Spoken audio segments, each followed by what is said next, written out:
Hello mga kamanay, kagkamanoy, kamusta na po kayo? Ngayong araw na ito, nasa bakasyon tayo at sa Philippines tayo. At mainit ang panahon, kaya ito nakagala sa kay Nanay Rose.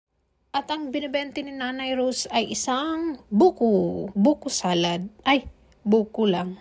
Buko halo-halo pala. At eto, nandito na kami ngayon sa kanilang place. Napakaganda pala dito, maaliwalas.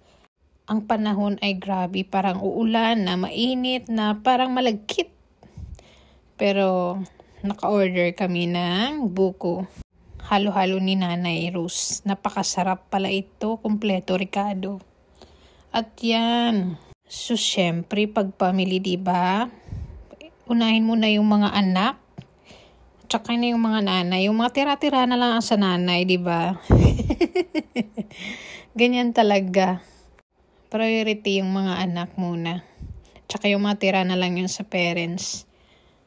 Para yan maubos at hindi masayang. Kasi sayang lang naman. Kasi mga bata, you know naman, diba? Gusto lang naman nila tikman. Kung ano mga lasa. Pag masarap sa kanila, mauubos nila. Pero pag hindi naman, ayan, tira-tira na lang. Tikim-tikim na lang sila. Kaya ito, mayroon silang stick tsaka ice cream. Pag may ice cream, parang special, halo-halo na siya. Kaya try nyo na din. Nandito ito sa Sorala South, Cotabato. At eto nga.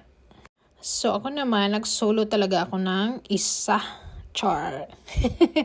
Pero na-miss ko kasing kumain ng halo-halo sa sobrang init ng panahon. At yan. Yummy.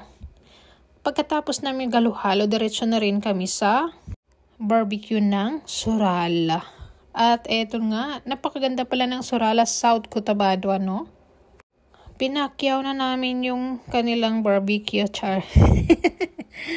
Oo, nagpili lang. Namimili lang kung ano ang masarap. Parang isaw yata ang masarap. Kaya, at so yung mga bata, syempre, paborito talaga nila yung mga gusto nila. Kaya yun ang pinili nila. So naisip namin na hindi kakain kasi sobrang init na parang hapon na rin tsaka parang uulan. Kaya umuwi na lang kami. So namili na lang kami para baunin sa bahay. At least diba ma-share pa natin sa ating mga family. So ayan lang, hinihintay na namin hanggang maluto para makauwi. Tingnan nyo yung mga tao, mayroon pang binibenta, kahit na ano-ano lang binibenta nila dito. Napakasaya dito kasi maraming tao, maraming kumakain dito na side. Talagang barbecue ay dinadayo talaga ng mga tao. Tuwing hapon, lalo ng family, para dito na rin sila mag-dinner out. At tsaka, mura pa, nag-enjoy pa buong family.